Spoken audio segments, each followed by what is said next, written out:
জি, আমার প্রশ্নটা হলো বর্তমানে বাংলাদেশ প্রেক্ষাপটে আহ হুম। জামাত শিবিররা মানে আমাদের আহলে হাদিসের অনেক সন্তানরা জামাত শিবিরে যোগ দিতেছে।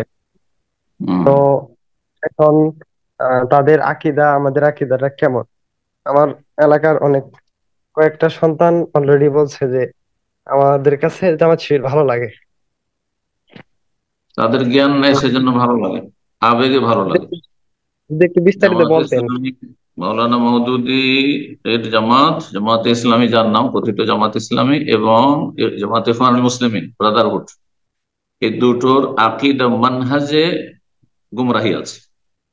আকীদা মানহাজে সালাফি আকীদা মানহাজ, যার উপর রাসূলুল্লাহ সাহাবায়ে কেরামকে ছেড়ে গেছেন, তার সাথে ভিন্নতা আছে।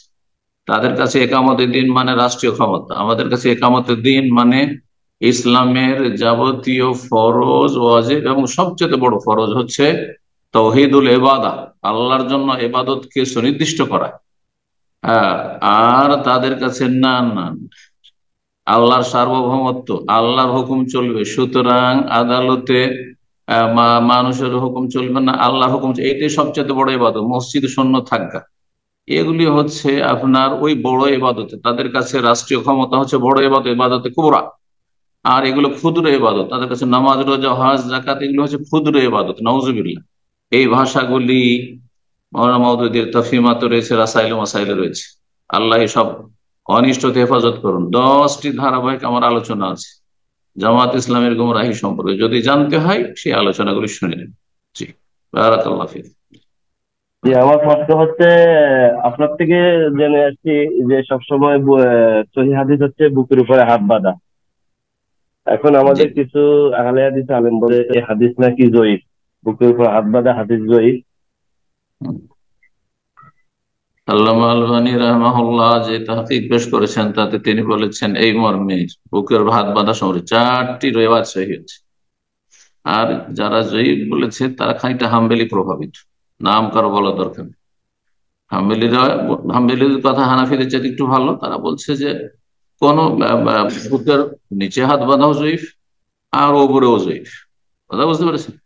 আর হানাফিরা বলছে যে না, ওই যেটা সবচেয়ে জয়ীফ, সর্বসম্মতিক্রমে জয়ীফ, বুকে আপনার নাভির নিচে হাত বাঁধা, নাভির নিচে হাত বাঁধা, সেটা তাদের কাছে আমলযোগ্য। আর যেটা ইবনে খুজাইমা রাদিয়াল্লাহু ইবনে খুজাইমা রাহিমাহুল্লাহ হাদিস যে নিয়ে এসেছেন আলা সাদরিহি, সিনার উপর, সেই হাদিসটি তাদের কাছে জয়ীফ। আল্লাহ রাব্বুল সঠিক বুঝ দান করুন এবং আমাদেরকে সহিহ সুন্নাহর আমল করার তৌফিক দান করুন। এই মর্মে যে হাদিসগুলি রয়েছে সবগুলি মিলালে এই ইবনে খুজাইমার হাদিসের চাইতে সহিহ হাদিস কিছু নেই। তুলনামূলক এই হাদিসটি সহি, এবং অনেকের কাছে হাদিসটি সহি। যারা জয়ীফ বলেছেন তারাও নাভির নিচের হাত বাঁধার হাদিসের চাইতে অনেক শক্তিশালী এই হাদিসটি। তাহলে যদি আমরা তারজিতে যাই, মানে যখন দেখবো যে এটাও দুর্বল এটাও দুর্বল, তো কোনটা হালকা দুর্বল, তাহলে এই এই বিষয়ে প্রাধান্য পায়, এই ক্ষেত্রেও প্রাধান্য পায় বুকের উপর হাত বাঁধার হাদিস। তারপরে বিষয়টি সুন্নাত, বিষয়টি সুন্নাত, ফরজ করে দিলে হবে না।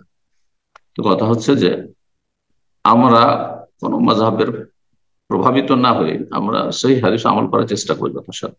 আল্লাহ তৌফিক দান করুন। জি।